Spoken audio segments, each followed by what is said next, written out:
Today's video is sponsored by BetterHelp.com, and I've been with them for a long time. BetterHelp is an online platform where we found that you can effectively communicate with your therapist. Now, you begin by filling out a questionnaire, and then you'll be matched with a therapist within a couple of days. And if that match isn't ideal for you, you can certainly make an adjustment there. Now, you're going to be encouraged to journal, and also they have the availability for group therapy on a wide array of topics, and I really like that. So as the need exists, go ahead and take the necessary steps to get the help that you need. And just know that BetterHelp has a 4.5 rating on Trustpilot, so it indeed is a platform you can trust. There's a link below the video that will take you there.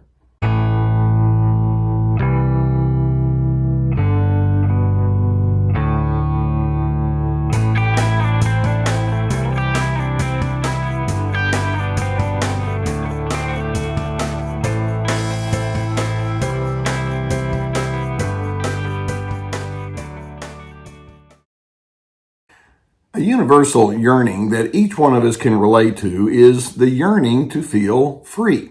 And when I say yearning to feel free, we don't want to feel contained. Freedom can be defined as the privilege to choose, and it also can be defined as having the agency to pursue your own individual pursuits and preferences and desires. Or we can turn it around in the opposite direction and say freedom is the absence of dominance. Freedom is the absence of being enslaved or put into an unduly servile position. We all want to have a certain amount of agency, a certain amount of freedom. In fact, as our countries, wherever you happen to be, most of us have some sort of celebration during the year of freedom. It's something that's just built into the human system. It's a universal desire. Narcissists, when they approach that word freedom, well, they like freedom too. But their freedom, their attitude of freedom comes with a caveat. The narcissist thinks, why don't we do this? Let's have freedom for me, but I don't want you to have freedom. Have you ever noticed that they very much want you to stay away from them in terms of giving them orders or commands or dictates, and yet at the same time, they're very liberal in giving you the very same.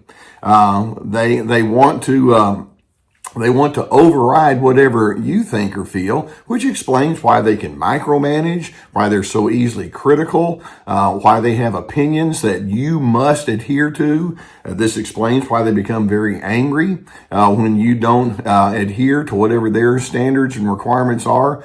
They want to be the one that calls the shots, and they want to have the total freedom to be what they are. But when you say, you know what, let's do that together, I want to do the same, it's like, that's not allowed here. Freedom for me, none for you. Now, in the mind of the narcissist, we can see that their craving for control is so baked in. Their attitude of exclusivity and entitlement is so entrenched. Their disdain for your distinctions is so palpable that they conclude you have no business being freely you. Instead, the narcissist thinks, what I need to do is empty you of whatever it is that's distinct about you, and I need to fill you with me. That's no good way to go, is it? And yet, that's how they operate. And my question is, why is your freedom so threatening to the narcissist? Let's take a look at that, because this is a pretty intriguing question for us to get into. First and foremost, let's understand that narcissism itself is built upon distorted thinking. These individuals are delusional in the way that they approach you, and the delusion is they think, yeah, it really is appropriate for me to control you. It's appropriate for me to superimpose my preferences upon you because, you see, I'm me. I'm so unique and I'm so distinct, and they have this attitude of self-importance. Therefore, when you say, well, I want to be free, that's your way of saying, well, sorry, but my beliefs are not aligned with yours. I don't want to play into your distortions. And they receive that, rightly or wrongly, rightly in my mind, as some form of rejection. What do you mean you don't agree with me? And they want to maintain their alternate reality. Another reason that narcissists so dislike your freedom is the narcissist has no inner peace to draw upon. You see, in their mind, what they think is, well, I find peace when you defer to me. That means that all is well and everything is in its place, and I can go on my merry way. Then when you come along and say, well, what I'd like to do is I'd like to just go ahead and be me. I don't want to be in charge of your peace. Then to them, it's threatening, because that means you are removing yourself from the role of narcissistic supply. Well, who am I going to get my supply from then if you're not going to buy into all of this? In addition, they're threatened by their freedom because the narcissist builds their self-image upon power tactics. To them, it's like, well, I'm a real somebody whenever I have someone that I can dominate. If I can prove that I'm stronger or smarter or more capable than someone else, then my self-image, my view of myself is pretty darn good. And then when you come along and say, well, I don't want to play that role either. I want my freedom. Then you, to the narcissist, are communicating you're irrelevant. Your power grabs are irrelevant as far as I'm concerned, and narcissists dread feeling irrelevant. Now, in addition, we can say that your freedom is a threat to the narcissist, because narcissists a long time ago have rejected traits like honor and humility and respect and gentleness. In other words, empathy is not necessary. I don't want to treat you in a way that upholds you. And then when you say, well, I want to be free, that means you're operating on an entirely foreign bandwidth from them. It's like, I don't know what to do with it. If you, in your freedom, you say, well, what I'd like to emphasize is acceptance and tolerance and open-mindedness. That takes them out of their comfort zone. It's like, no. Those things are foreign to me. I don't know what to do with that. In addition, and this is crazy given everything that we're saying here right now, but narcissists like to think that they have all of the answers. And so in their mind, they approach you thinking, well, all you have to do is listen to what I have to say, do what I tell you to do, and everything's going to be okay. And then when you say, again, I don't want to do that, I want to find answers for myself, they interpret that as you stripping them of their special status. It's a sick way of thinking. And once you begin seeing where the narcissist, with all their blustery anger and harshness and demands and opinions and punishment comes from, and you see that there's all of this distorted way of thinking behind it, I'm hoping you can realize this is not a system that I need to be going along with. But the narcissist is going to keep coming back at you, and they're not going to just say, I want to have power over you. What they're saying is, I must have dominance over you. But at the base of it all is a pervasive lack of emotional competence. In their mind, it's like, I don't know how to manage life in any other way except me being in charge and you being subject to me. Now let's contrast all of that with the mind of Team Healthy. When you're in a healthy mindset and you say, I want to have a sense of freedom, that's not a scary proposition. And I'm very aware that some individuals take their freedom and they run with it in the wrong direction. But with a healthy approach toward life, your attitude of freedom can lead to many good things. Let's take a look at that. For example, as a free person, I'm hoping you can say, well, I embrace individual uniqueness. I realize that variety is built into all of nature, and that includes human nature. I'm going to lean into that. You can also have the mindset that says my freedom is balanced by a sense of responsibility. I realize that just as I want to be treated well, I know you do too. And just as I want to have a sense of agency, I understand you do. Let's see if we can work that out in a mutually beneficial kind of way. In a healthy mindset, you can also say, I believe that freedom and trustworthiness can coexist. You see, the narcissist, when they think that you're going to be free, it's like, I don't trust what you're going to do with it. Whereas the free person says, I can still be trustworthy, and I'm hoping you can, when we have right priorities and we have decency and goodness to draw upon.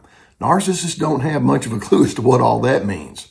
In a healthy approach toward relationships, we'll also acknowledge love thrives in the absence of dominance. If somebody says, you better love me, and I mean it right now, and you got to do it the way I say, whatever you come up with is not going to be love. It's going to be coercion. And the free person, the healthy free person says, I want to make sure that we emphasize equality rather than dominance. Also, as you approach freedom in a healthy way, you'll remind yourself entitlement is not something that's very healthy as far as I'm concerned. I don't want to operate in a system that believes in one person's exclusivity over another. I want to have a sense of inclusivity. I want you to know that when you come into my presence, if you're not the same as me, we can figure out how to work with that, and we can learn how to blend and coordinate. And again, that's something narcissists can't go along with. And then on top of that, as you approach your life with an attitude of freedom, you can anchor down on the notion that says accepting one another requires knowing one another at a deeper level. And I thrive on that. I look forward to getting to know people and finding out what's unique and distinct about them. Perhaps we can both be richer individuals as we know that and flow with that with one another. When you say to within yourself, I'm free to be who I am, just as you are free to be who you are, the narcissist thinks, that doesn't work for me. I have to be the dominant one here, and you have to be enslaved, subjugated to me. And my response is, right. I know that's how you think, which is why I'm going to need to go ahead and sidestep your attitude of judgmentalism and your false sense of superiority. I don't buy into that one way, in any way, shape, or form. To me, a healthy relationship is anchored in dignity, respect, and civility, and I'm willing to build my manner of living upon that. Would you like to join me? Now, I hope that videos like this can give you some good food for thought. We'll also Gus about halfway through. That's okay. We get some good food for thought. And if you haven't already hit that subscribe button, go ahead and do so, and we'll keep more videos coming towards you. Now, you know that I've been sponsored for years by the people at BetterHelp.com, and the reason is because I believe in therapy. And I know that many of you don't have access to somebody right there in your community that, in a way that some do. So if you have a desire, you can go through the link that we have below. It's an online therapy resource. It's proven to be very effective. And I know that can be so helpful to have somebody help you unravel all of this as you try to make sense of who you are and where you're going. Please, as the need is there, go through the link and get the assistance that would be necessary.